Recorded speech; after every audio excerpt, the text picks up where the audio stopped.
Hello everyone. तो आज की एक छोटी सी स्टोरी है कि भगवान पर भरोसा कभी भी नहीं छोड़ना चाहिए। कैसे भगवान जब खुश होते हैं तो वो कैसे आपको सब कुछ देते हैं। तो कहते हैं कि एक राजा होता है, वो अपने जो उसके महल में जैसे मंदिर होता है वहाँ जाता है। तो वहाँ पर दोनों साइड पर एक एक भिखारी बैठे होते हैं, दाएं और बाईं ओर।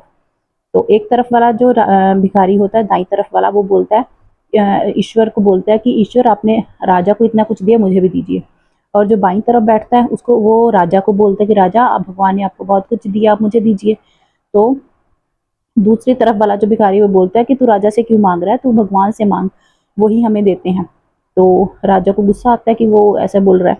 तो वो अपने राजमहल जाता है और अपने एक सेवक को बोलता है कि जो बाईं तरफ भिखारी बैठा है वो मुझसे मांग रहा था, जो दूसरी तरफ है उसको तो भगवान दे ही देगा, तो बाईं तरफ वाले ने मुझसे मांगा था, तो उसे तुम एक खीर का बड़ा बर्तन लो, वो लेकर जाओ, उसमें नीचे जो है मुद्राएं डाल दो सोने की, या जो उसके गहने जो डालने थे उसको उसने वो उसमें डाल दिए, और खीर से भरकर वो उसको दे दिया कि ये जो बाईं तरफ बैठता है जिसने मुझसे मांगा था उसको देकर आना। तो वो जाता है, वो बहुत खुश हो जाता है, कहता देखा मैंने राजा से मांगा था तो राजा ने मुझे खीर दी। तो वो खाता रहता है, उसका पेट भर जाता है। जब वो उसका पेट भर जाता है तो वो दूसरी तरफ जो बैठता है, क्योंकि नीचे अब तक जब तक वो सब गहने जो है या मुद्राएं थी वो नीचे थी, तो जब उसका पेट भर जाता है तो वो दूसरी तरफ जो बैठा होता है, दाईं तरफ, उसको दे देता है भिखारी को खाने के लिए, ये तू भी खा ले, तू भी अपना पेट भर ले। तो वो जब खाता है तो नीचे उसको सब मिल जाता है सामान। तो राजा अगले दिन जाता है, वो देखता है जाकर कि वो जो बाईं तरफ भिखारी बैठा था जिसने उससे मांगा था, वो तो वहीं बैठा हुआ है और दूसरा गायब है। तो वो उसको पूछता है कि तेरे को कल खीर वाला बर्तन नहीं मिला था? कहता मिला था, मैंने खाया भी और बहुत स्वादिष्ट खीर थी, मेरा पेट भर गया, तो मैंने जो दूसरी तरफ भिखारी था उसको दे दिया कि चल तू भी खा ले।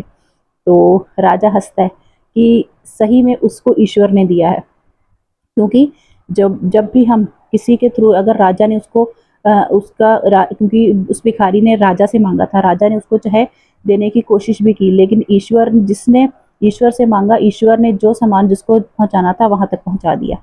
तो इसीलिए कहते हैं कभी किसी और से मत मांगिए, हमेशा भगवान से प्रार्थना कीजिए और भगवान पर विश्वास रखिए। किसी और के सामने झुकने से, उसने राजा से मांगने से भी उसको जो है खीर मिली सिर्फ, लेकिन जो नीचे सामान था उसका पेट भरने की वजह से उसने दूसरों को दे दिया, दूसरे भिखारी को, लेकिन उसमें नीचे सब उसके मुद्राएं थी, जो उसने गहने डाले, वो उसको उसको मिल गए।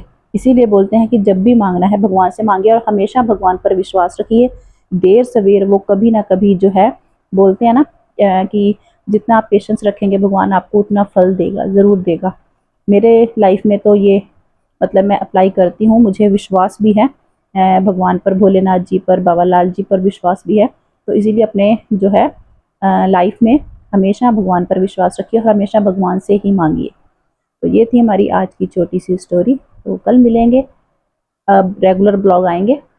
एक दो दिन मैं ट्रैवल कर रही थी तो ब्लॉग नहीं आए, तो कल से रेगुलर ब्लॉग डालेंगे। तो खुश रहिए, मस्त रहिए, राधे राधे, बाय।